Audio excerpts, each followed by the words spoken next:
Welcome back to the show. Check out these headlines we have for you today. Bitcoin equals gold 2.0. Tether's confession. You're going to want every bit of that. And Ripple's transition team is leaving massive clues, ladies and gentlemen. Somebody roll that beautiful intro.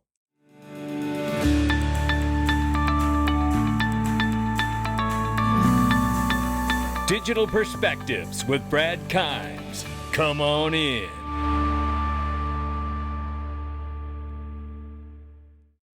Welcome back to the show. You can follow us on X, YouTube, and DigPerspectives.com for exclusive content. Forgive me, I'm fighting a little viral infection on the throat right now. They tell me it'll pass in a few days, and I can't wait. Right now, $4.08 trillion market cap for crypto. The market is off 1.1%. Bitcoin 114,000 plus, Ethereum 4,500 plus. XRP is $3.02. Now we're off 0.7 on the 24. We're up 1.1 on the 7 day, ranging between 296 and 307. That's where we're sitting at. We'll keep an eye on it. Let's move through the news. And I want to remind you about this. iTrustCapital has a brand new account that you can use. Now, if you haven't checked out the IRAs, I don't know what you're waiting for. You could be making the biggest power move on the planet. You could be moving your 401k. They have the best crypto, gold, silver IRAs in the business, hands down. And now they've added the premium custody account. Very quickly, it is a closed loop system. And what do I mean by that? That you can go in with your cash and crypto. You can trade all the cryptos on the platform 24/7. But when you come out of the account, you have to come out as cash. The reason for that is because iTrustCapital sat down and said, how can we help our customers remove the attack vector from the crypto space and their holdings? And this is what they came up with. If you were to be attacked and you were to get a SIM swap or something of that nature, and someone gained access to your account, the worst thing they would be able to do is cash it out to crypto and it goes directly to your US checking account. And the reason for that is because in any other situation, they could just simply send the crypto to some other exchange and you'll never see it again. So, this is the kind of measures that iTrust sits down and thinks about when it comes to trying to provide the best services and protection for their customers. Go to itrustcapital.com/XRP Army, use the code XRP6 at the bottom, and get started today. All right, let's get into this. Excuse me. Boy, I tell you, that cough hurts. President Trump was right again about the Federal Reserve. Take a listen to U.S. Treasury Secretary Scott Bessent. If in fact these numbers are true, it shows that President Trump was right about the Federal Reserve. They are too late. And because of the bad numbers, they likely would have been cutting in June. And if we believe the numbers, and four, I can tell you the one thing this administration is not going to do, and we are not going to let the Democrat media surrogates do, is during President Biden, President Harris's campaign, they told the American people, it's a vibe session. You don't understand how good you have it. President Trump was elected for change, and we are going to push through with the economic policies that are going to set the economy right. I believe by the fourth quarter, we're going to see a substantial acceleration. And we are about to head into the fourth quarter. So things are getting exciting because we know in crypto land, the massive piece of legislation known as the Clarity Act is to be dealt with and passed in the fourth quarter as well. What else do we know very quickly? That $17 trillion from around the world has been allocated to be released in the US. That is also going to play a role in the explosion in the fourth quarter that the US Treasury is talking about. Goldman Sachs expects a wave of rate cuts to go along with this explosion, and it would certainly help the matter in all markets. Now, wouldn't it? So Goldman Sachs says they expect rates to reach 3 or 3.25% with 3 cuts in 25, September, October, and December, and 2 more in 26. So, with that being said, the markets are being put on notice that we're about to let this thing rip. Now, with that being said, look around the world. Not only is the Fed rate decision coming, but so is the Bank of England rate decision on Thursday. The Fed's on Wednesday. And then Friday will be the Bank of Japan. We want to watch all of these three to see if they work together here. Because remember, these central banks are connected at the hip, ladies and gentlemen. They have to coordinate. It is a global economy. And a reminder that Gemini just went public on NASDAQ. This was right after they released the XRP credit cash back card with XRP. Now they're public. Shout out to them for going public. Now let's listen to the Winklevoss twins talk here on Fox. The SEC was not open to it, and then the Biden administration's SEC, Gary Gensler, was really pushing against you guys, kept rejecting you. Today, it's a much different atmosphere. How close are you with President Trump, and how important is his embrace of cryptocurrency to your mission?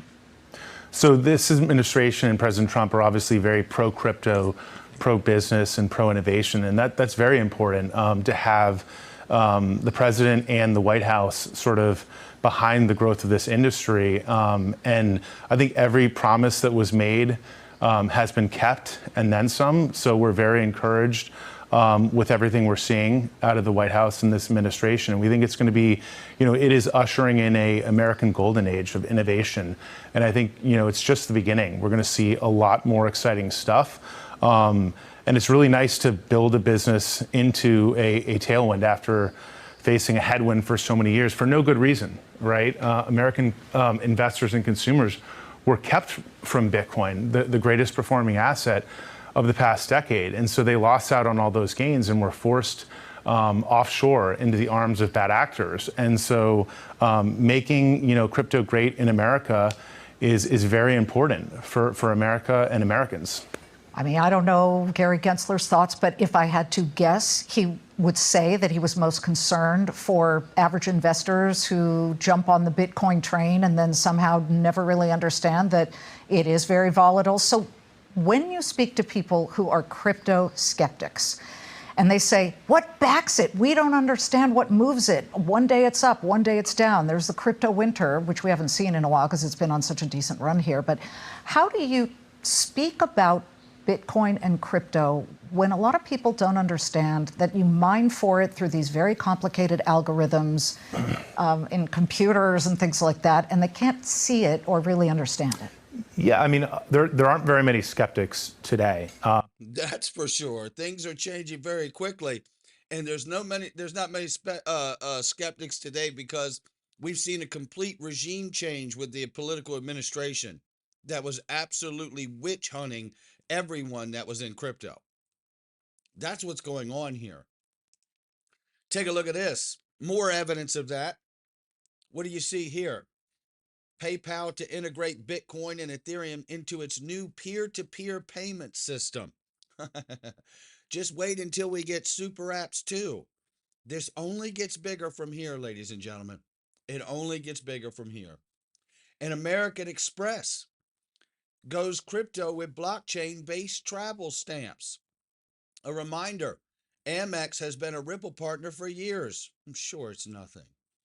Digital NFTs, collectibles getting real-world use. From American Express has launched a new tools for its premium card members that leverage digital technologies to enhance and personalize their travel experiences. Card members can now access the Amex travel app, Amex Passport, and Centurion Lounge waitlist to create a more streamlined travel experience from planning and booking to airport experiences. How about that, ladies and gentlemen? I love where this is going. And then take a look at this. We know Bo Hines was just recently named as the new Tether CEO for the U.S. regulated stablecoin. As I understand it, Paolo Ardoino will remain the CEO of Tether for USDT outside of the country. Bo Hines being the former director of President Trump's Council of Digital Assets. Let's take a look at this. This is a very bad look for Tether, and you start to understand very quickly why Tether has had so many issues and why it's easier to launch a brand new stable coin for the United States than try to get USD Tether, USDT, to be compliant. Listen to this.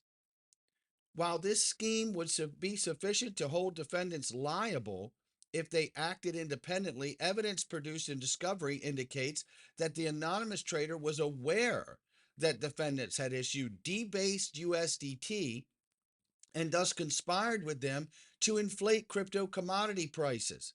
Among other things, when the CFO of both Tether and Bitfinex asked the anonymous trader, "Can you please push the Bitcoin price above 10K again?" replied, "Sure, no problem. Just issue me some USDT." Boy, that's coercion, collusion, market manipulation, fraud, right? Take a look at this. These are all just allegations, but it looks pretty damning.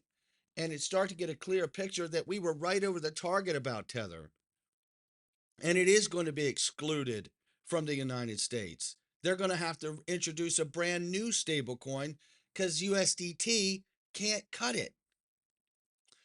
Phil Morgan goes further to say the extract from a 118-page second amended consolidated class action complaint filed on July 12, 2024. The lawsuit is ongoing. He's working his way through the reading of the document. Tether issued and transferred USDT to Bitfinex, but only receives IOUs. This is important, ladies and gentlemen. This is how a lot of people have been pushing and conflating the prices of Bitcoin and Ethereum up in the market. Bitfinex only received IOUs and not actual US dollars in return. This means this was not a full one-to-one backing of USD for USDT. That's called fraud. I'm not a lawyer, and you don't have to be to know what they're describing. This created a irredeemability risk, especially as customer funds were kept by Bitfinex in omnibus accounts, which would not be able to cover the large number of redemptions of USDT for USD. Tether and Bitfinex concealed this debasement of USDT and inflated the price of cryptos, not just Bitcoin, by pushing USDT into the market that was not fully backed, which drove up crypto prices. I could keep going. I'm not going to keep going. You see what a problem that is? Now you know why they have a new CEO and a new stable coin. This is a confession. That's exactly right, Wrath of Common. He's got it absolutely spot on. The announcement of USAT and Bo Hines as the new CEO for the stablecoin to be released in the US is an absolute confession that USDT, Tether, has been running amok since the day it was made. Now listen to this. Listen to Jay from All In Podcast talk about where Amazon's going with the use of AI, and I'm going to add to it, and you're going to love it. So the superintelligence is where things could get really nutty. And we're already starting, and that's where like the doomsday scenarios, Terminator ones kind of come out of that group. So what happens if, you know, all drivers go away? Well, every self-driving car is 4 full-time jobs, and every humanoid robot in a factory is 5 jobs, maybe 6, because those jobs you can work for maybe 7 hours as a just physical limitation. As humans, we're driving, you can work a 12-hour shift. And those are going to be here, folks. And before 2030, you're going to see Amazon, which has massively invested in this, replace all factory workers and all drivers. The idea that when you order something from Amazon, a human would touch it at any point in that supply chain is insane. It will be 100%, robotic, which means all of those workers are going away. Every Amazon worker, all those jobs, UPS gone, FedEx gone. All of those are going to be gone, and those companies will be more profitable. And when you order something, it's going to come faster and cheaper and better. And your Uber will be half as much, but somebody needs to retrain these people. And that's actually a very valid fear that technologists will tell somebody like you, don't worry about it. There'll just be more jobs created. Yeah. The question is, what happens to those people who get caught in the gap, right? And when we had this happen in the Industrial Revolution, that happened over 40 years, 50 years. And, the agricultural revolution, again, that was multi-decades. This one will happen in a decade. And I think he's got it right there, and I don't always agree with him, but I think he's got that overview right. And what do we see? $2 trillion Amazon posts a $500,000 a year job offer for crypto ecosystem lead. Isn't this interesting? which made me go down the rabbit hole because I was like, we got to go back to several years ago when we saw Amazon partners with Ripple for Amazon Web Services, not Amazon the store, Amazon Web Services. And they've been that way for years. And then I was like, wait a minute. Now we got some other connections here too. And going into the Amazon Web Services, you can see how this platform's set up. Swift, Ripple, GPI, all built right in there. So you see the connections. But then I was like, wait a minute, we got some other connections here too.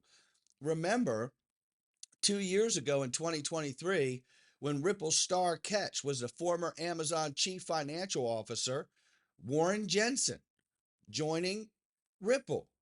Remember that? I remember that. He's still there too, by the way. So when I see those things, I always say to myself, just like Marcus Treacher came from Swift, or Marjan Delatine came from Swift, and they spent time over here, and Citibank too, I believe it was. Well, understanding that, I see that and I say to myself, wow, that's really interesting to me, because that stuff looks more like a transition team to me. The same way it looked when Craig Phillips from the Treasury joined Ripple, or the same way it looked when Michael S. Barr from the Treasury joined Ripple, or the same way it looked when Susan Friedman that came over, assistant from the Treasury, right? It's unbelievable. Or Rosie Rios when she joined Ripple. When I see these things, it doesn't just look like a acquisition hire. I mean, it looks like a transition team to me. They're preparing for where the world is going. And we need people from these important positions and departments and companies to understand the pain point so we can transition properly with the right communication, the right partnership, the right lead, right? Connecting everyone and making sure that when you get this new market infrastructure bill passed, that all the plumbing has been built within a compliant way, not to mention an effective way through technology. We get that part. They've been working on that for more than a decade. Now it's about getting it right logistically. Now it's about getting it right legally.